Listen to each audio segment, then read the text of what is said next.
नमस्कार मित्रांनो, भावी शिक्षक आणि शिक्षिकांनो, टिप्स फॉर टीईटी मध्ये मी अक्षय तुम्हा सर्वांचं स्वागत करतो।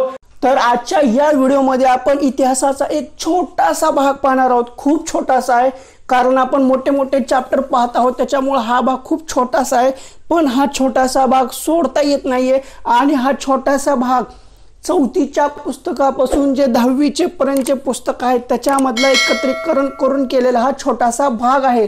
त्या सर्व पुस्तकांमध्ये वेगवेगळ्या पाठ्यपुस्तकामध्ये वेगवेगळ्या धड्यामध्ये इतिहासाचे काही जनक आहेत। तर ते आपण इतिहासाचे सर्व जनक एकत्र केलेले आहेत, जेणेकरून आपल्याला अभ्यास करण्यासाठी एकदम सोपे जातील। आणि हा जो काही इतिहासाचा जनकाचा भाग आहे हा परिपूर्ण नाहीये, पण आपल्या टीईटीच्या उद्देशाने पेपर 1 आणि पेपर 2च्या उद्देशाने 100% परिपूर्ण आहे। कारण आपल्या टीईटीला पाठ्यपुस्तकाच्या बाहेरचं विचारलं जात नाहीये। पाठ्यपुस्तकामध्ये जेवढे काही जनक होते ते सर्व जनक मी एकत्र केलेले आहेत आणि ते तुम्हाला देत आहे। हे जनक एकत्र करून देण्याचा एकच उद्देश आहे की कारण अभ्यास करायला एकदम सोपा होऊन जातो। 2 ते 3 मिनिटांमध्ये हा व्हिडिओ संपून जाईल आणि 2 ते 3 मिनिटांमध्ये हे जनक तुमच्या लक्षात सुद्धा राहतील आणि 2 ते 3 मिनिटांमध्ये तुम्हाला एक मार्क मिळून सुद्धा जाईल। तर आता आपण पाहू ते इतिहासातील कोणते जनक आहेत जे की आपल्या पाठ्यपुस्तकामध्ये लपलेले होते। इतिहासाचा जनक कोण? तर इतिहासाचा जनक हा हिरोडोटस आहे। लक्षात घ्या, इतिहासाचा जनक कोण? तर इतिहासाचा जनक हिरोडोटस आहे। आणि हा इतिहासाचा जनक यावर प्रश्न 2017च्या पेपर 1 आणि पेपर 2ला विचारला गेला होता। तर धर्म सुधारणा चळवळीचा आद्य प्रणेता कोण? तर धर्म सुधारणा चळवळीचा आद्य प्रणेता कुणाला म्हणतात? तर धर्म सुधारणा चळवळीचा आद्य प्रणेता हा जॉन विक्लिफ आहे। हा प्रश्न आपण संभाव्य प्रश्नसंचामध्ये इन्क्लूड केला होता, त्यामुळे तुम्हाला लक्षात राहिला असेल। धर्म सुधारणा चळवळीचा आद्य प्रणेता कोण? तर धर्म सुधारणा चळवळीचा आद्य प्रणेता हा जॉन विक्लिफ आहे। धर्म सुधारणा चळवळीचा शुक्र तारा कोणाला म्हणतात किंवा धर्म सुधारणा चळवळीचा शुक्र तारा कोण आहे? तर धर्म सुधारणा चळवळीचा शुक्र तारा हा जॉन विक्लिफ आहे। इटालियन काव्याचा जनक कोण? तर इटालियन काव्याचा जनक हा डांटे आहे। इटालियन काव्याचा जनक हा डांटे आहे। आपल्या टीईटीला बऱ्याच वेळा हा प्रश्न येऊन गेला होता। मानवतावादाचा जनक कोण? तर मानवतावादाचा जनक हा फ्रान्सिस्को पेट्रॉक आहे। मानववादाचा जनक हा फ्रान्सिस्को पेट्रॉक आहे। संभाव्य प्रश्नसंचामध्ये आपण ह्याला इन्क्लूड केलं होतं। क्रांती सुधारणेचा जननी कोण? लक्षात घ्या, क्रांती सुधारणेचा जननी हा विक्टर ह्युगो आहे। क्रांती सुधारणेचा जननी विक्टर ह्युगो। मराठा रंगभूमीचा जनक, मराठा रंगभूमीचे जनक कोण? तर मराठा रंगभूमीचे जनक हे विष्णुदास भावे आहेत। आता तुम्ही म्हणताल इतिहासाचा भाग चालू आहे, याच्यामध्ये मराठी कुठून आलं? तर आपला जो 6वीचा इतिहास आहे त्याच्यामध्ये साहित्य संपदा भरपूर आहे, त्याच्यामध्ये हे आहे। म्हणून जे काही आपल्या पाठ्यपुस्तकामध्ये इतिहासाच्या जेवढे काही जनक आलेले आहेत तेवढे सगळे मी याच्यामध्ये इन्क्लूड केलेले आहेत। मराठा रंगभूमीचे जनक कोण? तर मराठा रंगभूमीचे जनक हे विष्णुदास भावे आहेत। महाराष्ट्राचे आद्य कीर्तनकार, लक्षात घ्या, महाराष्ट्राचे आद्य कीर्तनकार कोण? संत नामदेव। आधुनिक भारताचा जनक कोण? आधुनिक भारताचा जनक हा राजा राममोहन रॉय हे आहेत। आधुनिक भारताचे जनक हे राजा राममोहन रॉय हे आहेत। आणि आधुनिक मानसशास्त्राचा जनक विल्यम जेम्स। इथं आधुनिक भारताचा जनक राजा राममोहन रॉय। भारतातील स्थानिक स्वराज्य संस्थेचा जनक कोण? भारतातील स्थानिक स्वराज्य संस्थेचा जनक कोण? तर लॉर्ड रिपन। आता आपल्या इतिहासाच्या बाबतीत जे काही व्हाईसरॉय आहेत, जे काही गव्हर्नर आहेत, त्यांनी वेगवेगळे कामं केले होते, त्यांचा सुद्धा आपण सेपरेट व्हिडिओ करणार आहोत, जेणेकरून आपल्याला अभ्यास करायला एकदम सोपं होऊन जाईल।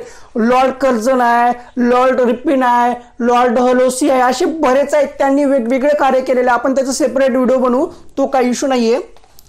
भारतातील स्थानिक स्वराज्य संस्थेचा जनक कोण? तर भारतातील स्थानिक स्वराज्य संस्थेचा जनक हा लॉर्ड रिपन आहे। भारतीय कामगार चळवळीचे जनक कोण? तर भारतीय कामगार चळवळीचे जनक हे नारायण मेघाजी लोखंडे आहेत। लक्षात घ्या, भारतीय कामगार चळवळीचे जनक नारायण मेघाजी लोखंडे आहेत। मानवी हक्कांचा विचार करणारा पहिला कोण? तर मानवी हक्कांचा विचार करणारा पहिला थॉमस पेन आहे। अणुशक्तीचा जनक कोण? तर अणुशक्तीचा जनक प्राध्यापक रुदरफोर्ड. आता तुम्ही म्हणसाल हा विज्ञानाचा भाग आहे, तर विज्ञानाचा भाग नाहीये. जागतिकीकरण किंवा जो आपल्या इतिहासाचा दुसरं महायुद्ध होतं त्याच्यानंतरचा जो भाग आहे इतिहासात, त्याच्यामधला हा भाग इन्क्लूड केलेला आहे. मानवी हक्कांचा विचार करणारा पहिला थॉमस पेन. अणुशक्तीचा जनक प्राध्यापक रुदरफोर्ड. भारतीय अणुशक्तीचा जनक कोण? तर भारतीय अणुशक्तीचा जनक डॉक्टर होमी भाभा. भारतीय अणुशक्तीचा जनक डॉक्टर होमी भाभा. अणुशक्तीचा जनक प्राध्यापक रुदरफोर्ड, काही प्रॉब्लेम नाही, पण भारतीय अणुशक्तीचा जनक डॉक्टर होमी भाभा. अग्निबाण शास्त्रज्ञाचा जनक कोण? गोडार्ड, जो की अमेरिकन आहे. आता भारतीय क्षेपणास्त्र कार्यक्रमाचे जनक कोण? भारतीय क्षेपणास्त्र कार्यक्रमाचे जनक कोण? तर डॉक्टर APJ अब्दुल कलाम, जे की यांना मिसाईल मॅन या नावाने सुद्धा ओळखले जाते. भारतीय क्षेपणास्त्र कार्यक्रमाचे जनक डॉक्टर APJ अब्दुल कलाम. आधुनिक संगणकाचे जनक प्राध्यापक चार्ल्स बॅबेज. लक्षात घ्या, आधुनिक संगणकाचे जनक प्राध्यापक चार्ल्स बॅबेज. भारतीय परमसंगणकाचे निर्माते. भारतीय परमसंगणकाचे निर्माते कोण आहे? डॉक्टर विजय भाटकर. लक्षात घ्या, विधान हे परीक्षेला विचारलं गेलं होतं. भारतीय परमसंगणकाचे निर्माते डॉक्टर विजय भाटकर. तर भारतीय असंतोषाचे जनक लोकमान्य टिळक. भारतीय असंतोषाचे जनक लोकमान्य टिळक. भारतीय आरमाराचे जनक कोण? तर भारतीय आरमाराचे जनक हे छत्रपती शिवाजी महाराज आहेत. लक्षात घ्या, भारतीय आरमाराचे जनक छत्रपती शिवाजी महाराज आहेत. दिल्लीचा पहिला सुलतान कोण? तर दिल्लीचा पहिला सुलतान हा अल्तमश आहे. दिल्लीचा पहिला सुलतान हा अल्तमश आहे. तर आपल्या 4थी ते 10वीच्या पुस्तकामध्ये जेवढे काही जनक होते ते सर्व आपण या व्हिडिओमध्ये इन्क्लूड केलेले आहेत. ते सर्व आपण पाहिलेले आहेत, जेणेकरून आता तुमचा अभ्यास करायला एकदम सोपा होऊन जाईल. एक एक एक एक असं गोळा करून लक्षात ठेवून अवघड जातं. एकत्रीकरण करून अभ्यास केले की त्याचा अभ्यास करायला सोपा जातो. आणि एक गोष्ट लक्षात घ्या की मी TETच्या उद्देशानं जेवढं काही TETला विचारलं जाऊ शकतं पेपर 1 आणि पेपर 2ला जेवढी काय संभाव्यता आहे, जेवढी काय पॉसिबिलिटी आहे, जेवढं काय येऊ शकतं तेवढं मी तुम्हाला देत आहे. पण फक्त TETच्या परीक्षेच्या दृष्टिकोनातून जे की TETला विचारलं जाईल एवढंच, आणि आपण बाकी परीक्षेचा विचार नाहीये करत. सध्या आपण TETवर फोकस करतोय. TETला जेवढं विचारलं जाईल आपण तेवढंच देण्याचा प्रयत्न करतोय. इतिहासातील जनक यावरचा व्हिडिओ तुम्हाला कसा वाटला तो कमेंट बॉक्समध्ये सांगा. व्हिडिओ आवडला असेल तर व्हिडिओला लाईक करायला विसरू नका आणि हा व्हिडिओ तुमच्या मित्रमैत्रिणींना सुद्धा शेअर करा. जर का तुम्हाला हे माझे व्हिडिओ महत्त्वाचे पॉइंट्स याच्यातून तुम्हाला काहीतरी फायदा होत असेल, खरंच तुम्हाला फायदा झाल्यासारखं वाटत असेल, तरच आमच्या चॅनलला सबस्क्राईब करा. सबस्क्राईब करणं फ्री आहे, काही पैसे लागत नाही, ही विनामूल्य सेवा आहे. सबस्क्राईब करा म्हणजे असेच नवीन नवीन व्हिडिओ आणि महत्त्वाच्या नोट्स तुम्हाला मिळून जातील.